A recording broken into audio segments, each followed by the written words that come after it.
Hello students, today we will be talking about business plan and feasibility analysis. After studying this module, you shall be able to understand what is feasibility analysis, learn about the various steps involved in conducting feasibility analysis, understand the reasons and benefits of developing a business plan, describe the important elements of a business plan, learn about the 5 C's of credit and their importance to potential investors and lenders reading the business plan.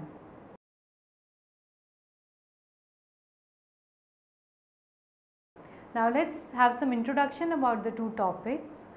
Coming up with an idea might be one of the easiest stages for an entrepreneurial venture.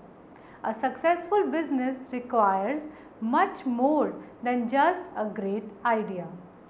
Once the entrepreneur has identified the idea he wants to go forward with, he needs to do a feasibility analysis to determine whether the wonderful idea can be converted into a viable business opportunity or not.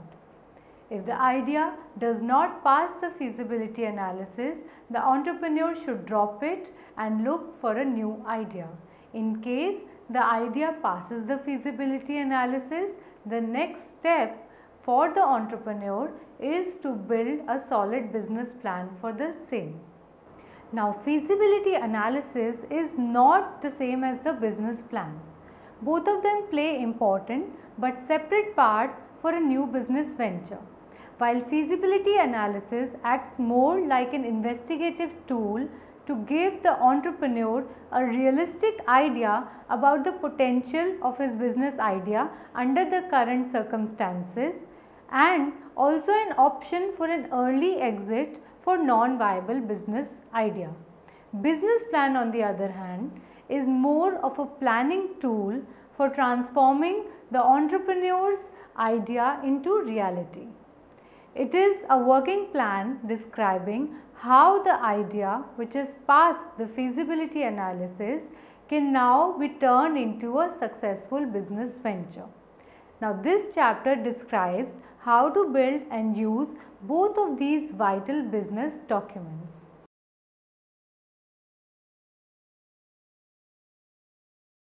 Let's talk about feasibility analysis first. Feasibility analysis is the preliminary evaluation of the business idea to determine whether it is worth pursuing or not. In other words, it provides a framework by which a go or not to go decision can be reached for the business idea.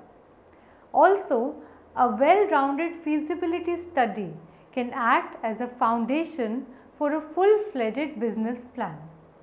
Although it is not possible for a feasibility study to guarantee the success of an idea, conducting it warns the entrepreneur about wasting their valuable time pursuing fruitless or flawed business ventures. Feasibility analysis particularly helps the entrepreneurs when they need to winnow down to the best choice from a number of available ideas. It helps the entrepreneurs to evaluate the practicality of each of the several potential ideas of transforming ideas into good startups. The entrepreneur might realize that the idea, however great it might sound, does not have the potential to become a successful business venture. Now, how do we conduct this feasibility analysis?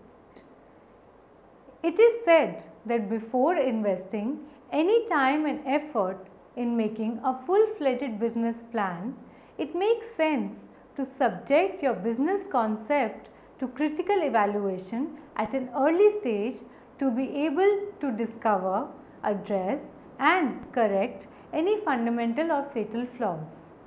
Feasibility analysis consists of 3 interrelated concepts. First, industry or market feasibility, product or service feasibility and last, financial feasibility. First, let's talk about industry or the market feasibility. For analyzing the feasibility of the proposed business idea, it is important for the entrepreneur to conduct a basic study of the target market or the industry.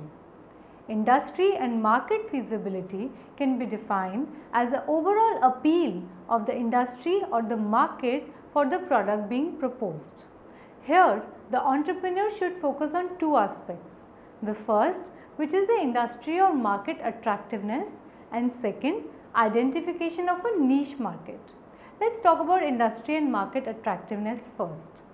The first step here is to assess the industry or the market from a macro point of view. This includes finding answers to some of the basic questions like, is the industry large enough? Is it growing at an expected or a good rate? Is it profitable as a whole? How are the profit margins in the industry? Do the customers value the products and services offered by the industry? How do the future prospects of the industry look?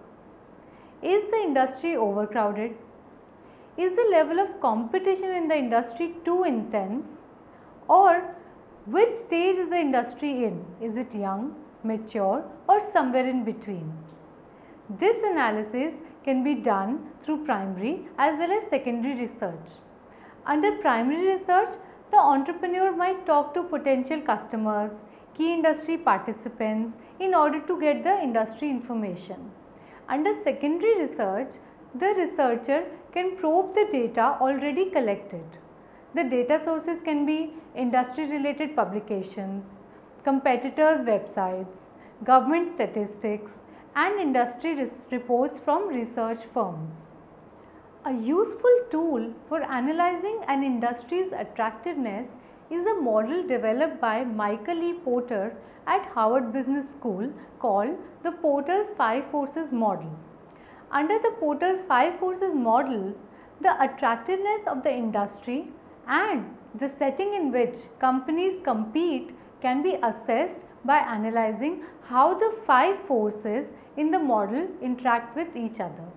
The 5 forces in this model are: first, rivalry among competitive firms.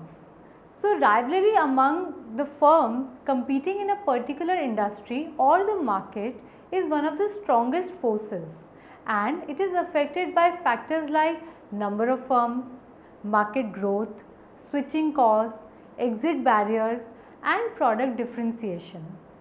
The second force is bargaining power of the suppliers. The greater the leverage that the suppliers of key raw material or components have, the less attractive the industry or the market becomes. Third force is bargaining power of the buyers. Another source of pressure can be the buyers, who also have the potential to exert significant power over the business, making it less attractive. The fourth force in the Porter's 5 forces model is threat of new entrants. As the potential number of new entrants to an industry increases, the threat to already existing firms also keep on increasing. For example, in industries where the barriers to entry such as capital requirements, specialized knowledge, access to distribution channels and other are low, the industry becomes less attractive. The fifth force in the Porter's 5 forces model is threat of substitute products or services. If the product or service from another industry or market provides the same or similar benefits to the consumers as the product or service from this given industry or market, then it affects the competitive environment in the given industry and influences the profitability for the firms operating in the industry. If this threat is high, the industry or market definitely becomes less attractive. It is only after the entrepreneur has evaluated the power of the 5 forces that we have discussed and analyzed the potential for his proposed venture to generate a reasonable profits in a particular industry, should he make an informed decision about whether or not to continue with the proposed venture. Now, the second point to be discussed in the market or industry feasibility is identification of a niche market. The next step for the feasibility analysis for the market or the industry is the identification of possible attractive niches. A niche market is a place within a larger market segment that represents a narrower group of customers with similar interests. Calcium Sandoz Women or Horlicks for Women are prime examples of marketeers finding niches. We are talking about finding niche market for a new firm because, first of all, instead of trying to deliver everything to everybody in a relatively broad market or industry, which is largely impossible for a new entrant, the firm can focus on serving a specialized or a niche market to the best of its abilities. Second, a new entrant can establish itself within the industry or market without competing against a big or an already established player directly.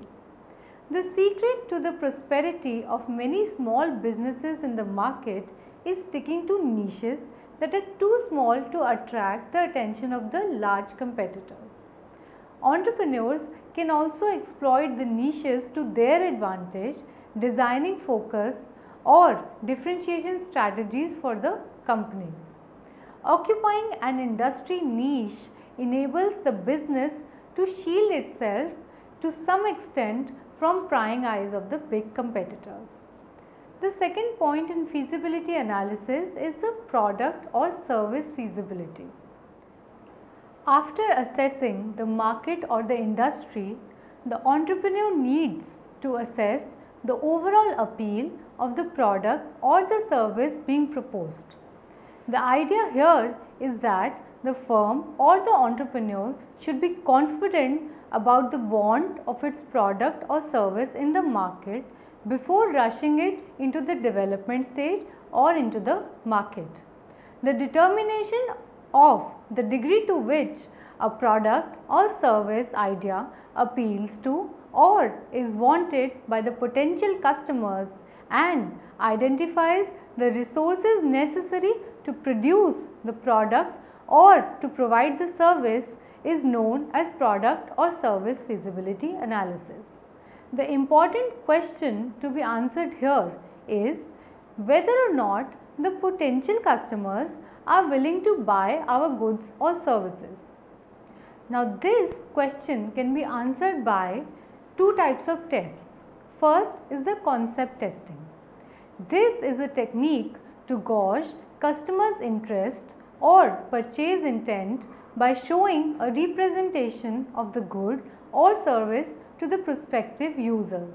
Three important reasons to do concept testing are: first, to develop the idea; second, to evaluate the underlying premise of the good or service that an entrepreneur thinks is compelling; third, to get a good idea about the estimated market share that the good or service might be able to capture.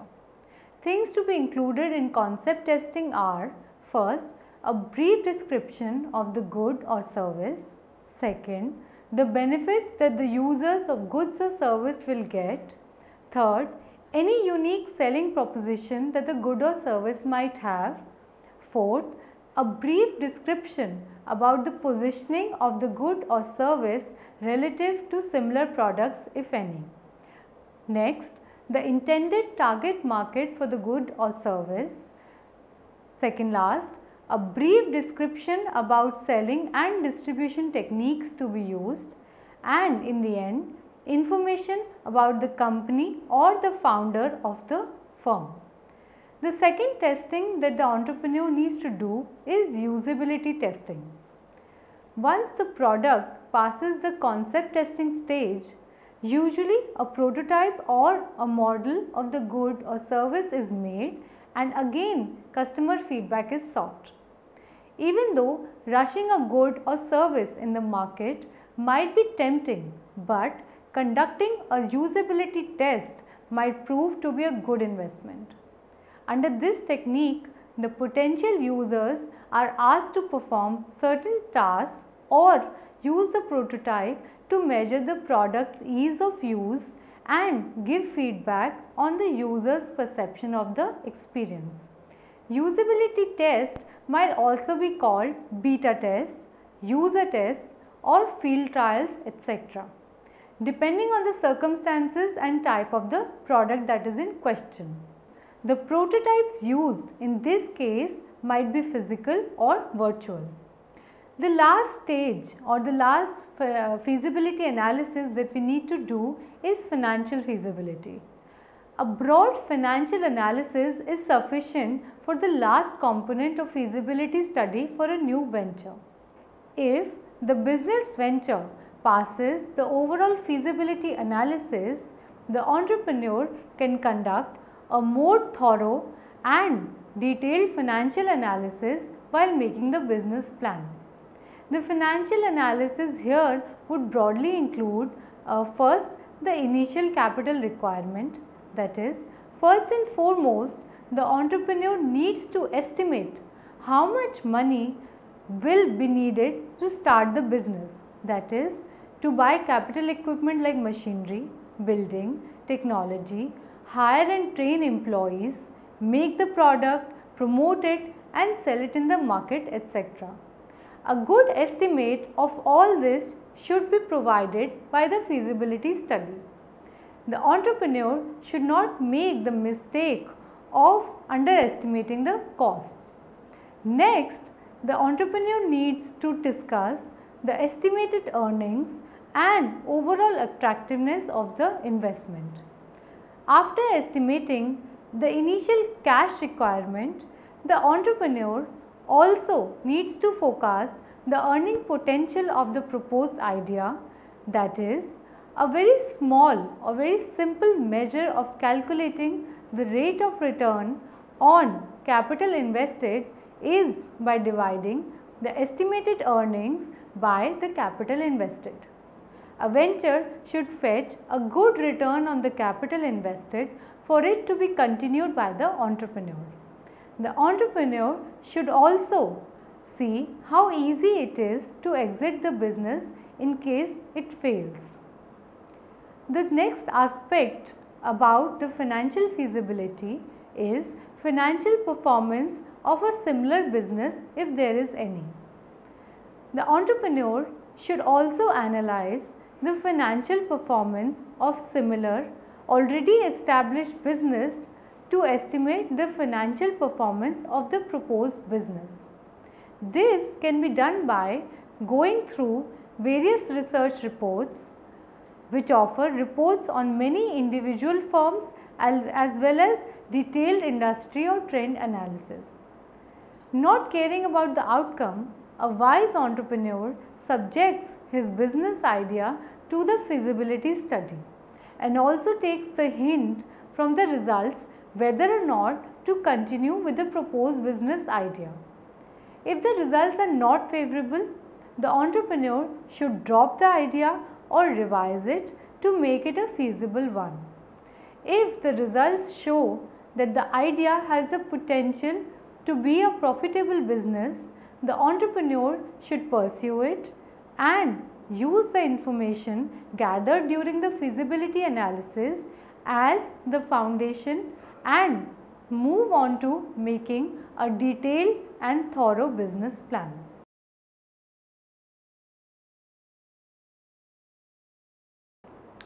Okay students, now let's talk about the second but very important part of a new venture, which is the business plan. A business plan is an entrepreneur's proposed business venture's written summary. It provides a more comprehensive analysis than a feasibility study but might build on the foundation of the feasibility study conducted by the entrepreneur. It functions primarily on a roadmap for the entrepreneur and takes an idea that has passed the feasibility analysis to describe how to turn it into a successful business. Two statements are true in this context, that on one hand there is no substitute for a good business plan and on the other, there is no shortcut to making a solid one. A business plan offers, first of all, a game plan for managing the business successfully. Second, a methodical and genuine evaluation of the endeavor's odds for success in the market. Third, an important tool for attracting capital for the proposed business. Next, it is also a way to evaluate the principal threats facing the venture. Also, a business plan is a tool for comparing the actual results against the targets. Now, the functions and benefits of creating a business plan are many. A business plan describes the direction in which the company wants to go, that is, what are the goals of the company, where it wants to be and how it plans to be there. Its main objectives are to give direction to the entrepreneurs and to help them acquire the financing need to launch and operate the business. Research suggests that whatever be the size of the company, business planning works in favor of the entrepreneur. Those entrepreneurs who invest their effort and time in building these plans are better equipped to face the hostile environment in which the business will operate than those who don't.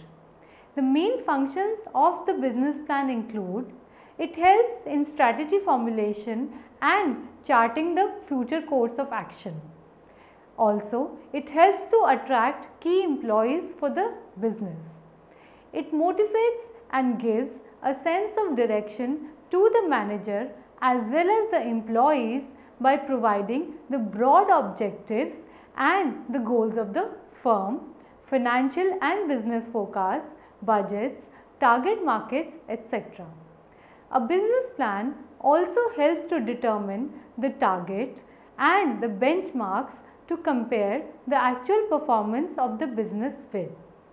It also provides in-depth analysis of the industry, strategic alliances and partners for the firm. A business plan also acts as a prerequisite for attracting investors and obtaining finances for the firm. Now, how do you make this business plan? The entrepreneur himself should play an important role in making the business plan for the proposed venture, because no outsider can understand the concept better than him, and also since the entrepreneur is the driving force behind the business idea, he is the best person to convey the vision and motive behind the business idea.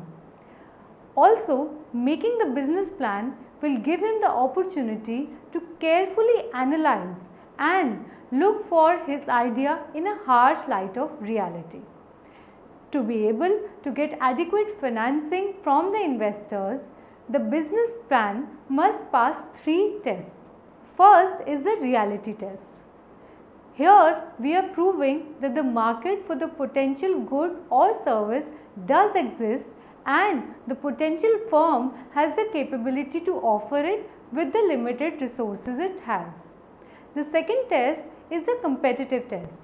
Here we are proving that the potential company has the ability and capability to be different from its competitors in terms of the offering and gain an edge over them. The third test is the value test. Here we are proving that the business venture will fetch the investors high rate of return on their investment because of the idea's ability to offer high profits. A business plan can increase the potential venture's chances of success and also guide it through the new and uncertain experiences. Now, let us see what are the major elements of this business plan. Every business plan is as unique as the business itself, and hence there is no one correct way of making a business plan. Generally, the business plan should be around 20 to 25 pages long, but this can also vary with the nature and complexity of the business and purposes of the plan. Even though the basic elements of a business plan may be standard, but each entrepreneur can use his or her unique style to tell the story of the business venture. A business plan may also reflect the personality of the entrepreneur. There are a number of resources and consultants available these days which can guide as to what all shall be included in the business plan. Key elements of the business plan include: first is the title page and the table of contents. Then we have the executive summary. After this, mission statement, company history, business and industry profile, goals and objectives of the firm, business strategy, description of the firm's good or service that they are going to offer, marketing strategy for the same, documenting market claims, competitor analysis, description of the owner and the management team, plan of operation, forecasted financial statements, and the loan or the investment proposal for the investors. Let's discuss some of these briefly. If we talk about the title page and table of content, it is a well designed title page and detailed table of contents for easy navigation, which are a must for a good business proposal. Talking about executive summary, this should be concise summary of the proposed business idea. Okay, it should be a synopsis of the entire plan in a short and crisp manner covering all the relevant points. Coming to the mission statement, this actually states the company's purpose in the broadest manner. It shows the direction in which the company is headed and through what path. Talking about the company history in the business plan, this is applicable for a company which has already been in existence. It shows the company's past activities and performance briefly. Next comes the business and industry profile. This is a brief overview of the market segment or industry in which the company will be operating, and information can also be taken from the feasibility study done by the entrepreneur. Next, we need to talk about the goals and objectives that will be mentioned in the business plan. While goals are long-term and broad statement of company's future plans, objectives are rather short-term, specific targets which are more realistic, more achievable and measurable in nature. Both of these should relate to a company's mission statement. Next, we come to the business strategy. This actually states as to how the company plans to achieve the goals and objectives which have been laid down earlier. Here the entrepreneur explains as to how the company is going to meet and exceed the competition in the market or the industry. Then the entrepreneur should also give a brief description of firm's good or service. Now this is a brief statement of the product or the products that the company is going to offer in a layman language. The features and benefits should be highlighted. Diagrams, drawing, illustrations, etc. can be used wherever necessary. Next, we come to the marketing strategy. This section identifies and describes the company's target customers and how the company is planning to reach them. Next, we need to document the marketing claims. This section supports the claims made in the above section with consumer research, market research, promotion and advertising techniques, pricing, distribution, etc. Next, the entrepreneur needs to talk about the competitor analysis in the business proposal. This section will talk about the competitor assessment done by the entrepreneur and how the proposed venture has an advantage over the existing competitors.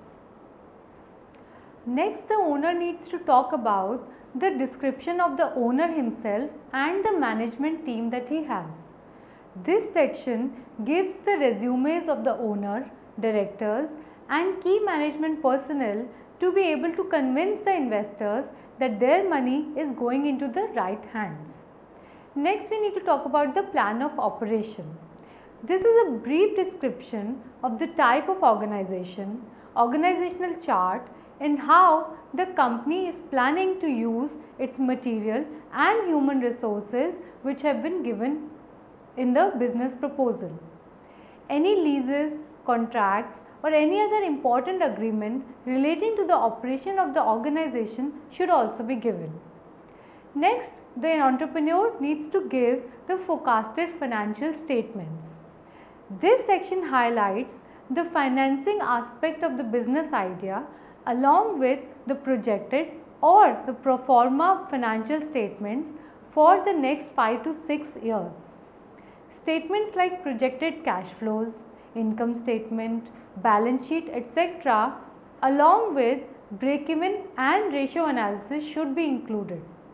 The entrepreneur should give a realistic picture and not try to fudge the figures. After all of this, we have the loan or the investment proposal. Now this section should state the amount requested, the purpose of this request, plans for repayment and exit strategy for the investors if any. The entrepreneur must specify how he is planning to use the funds requested.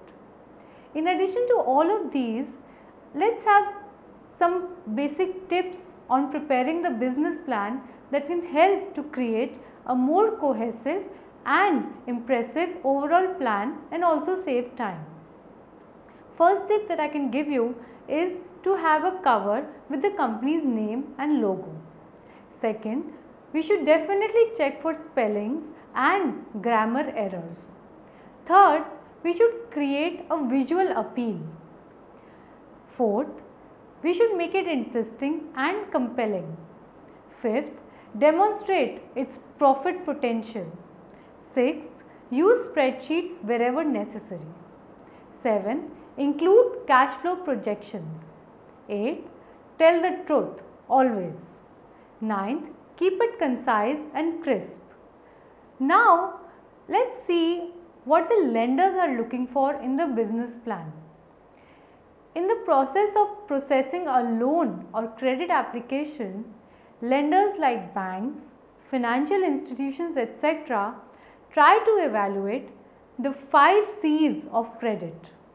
The higher a business scores on the analysis, the greater is its chance of receiving a loan based on the following 5 criteria. The first criteria is the capital. Before any lender will grant a loan, a small business must on its own have a stable capital base. Undercapitalization is one of the most common reasons for banks rejecting small business loan applications. Second C is the capacity. Lenders and investors expect a business to pass the test of liquidity and be convinced of the firm's ability to meet its regular financial obligations and to repay the bank loan. Next C is the collateral. Banks are not willing to give unsecured loans. By unsecured loans we mean those loans which are not backed by any collateral. Collateral includes any asset an entrepreneur pledges to the lender as a security for repayment of the loan.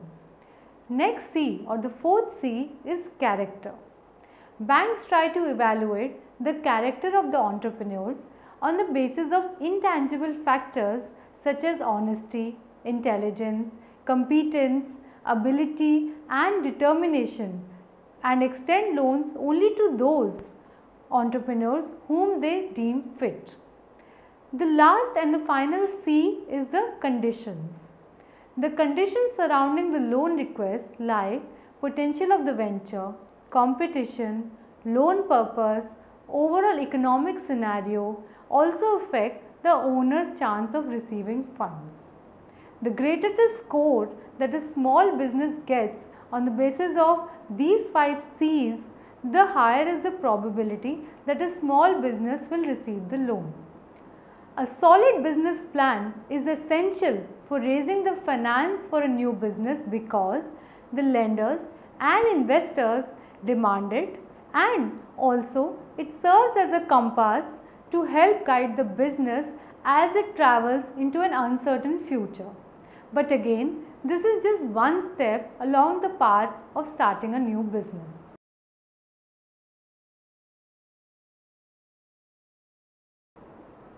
Now let's summarize the whole discussion. First point is that feasibility analysis is a preliminary evaluation of the business idea to determine whether it is worth pursuing or not. In other words, it provides a framework by which a go or not to go decision can be reached for the business idea. Also, a well-rounded feasibility study can act as a foundation for a full-fledged business plan. Feasibility study consists of three interrelated concepts. First is the industry or market feasibility, second is the product or service feasibility, and third is the financial feasibility. Next is the Porter's 5 forces model. In his model, the 5 forces are: first, rivalry among the competing firms, second, bargaining power of suppliers, third, bargaining power of buyers, fourth, threat of new entrants, and fifth, threat of substitute products or services. Now let's talk about the business plan. A business plan is an entrepreneur's proposed business venture's written summary. It provides a more comprehensive analysis than a feasibility study, but might be built on the foundation of the feasibility study conducted by the entrepreneur. Main functions of the business plan include: it helps in strategy formulation, it helps to attract key employees, it motivates and gives a sense of direction to the managers as well as the employees, it helps to determine the targets and benchmarks for the company, and it provides an in-depth analysis of the industry, strategic alliances and partners for the firm. Talking about the key elements of a business plan, these are the title page and the table of content, executive summary, mission statement, company history, business and industry profile, goals and objectives, business strategy, description of a firm's good or service, marketing strategy, documenting the marketing claims, competitor analysis, description of the owner and the management team, plan of operation, forecasted financial statements, loan or investment proposal. Now, while analyzing the loan or the investment proposal, lenders analyze the 5 C's of credit, which are capital, capacity, collateral, character and condition. Thank you.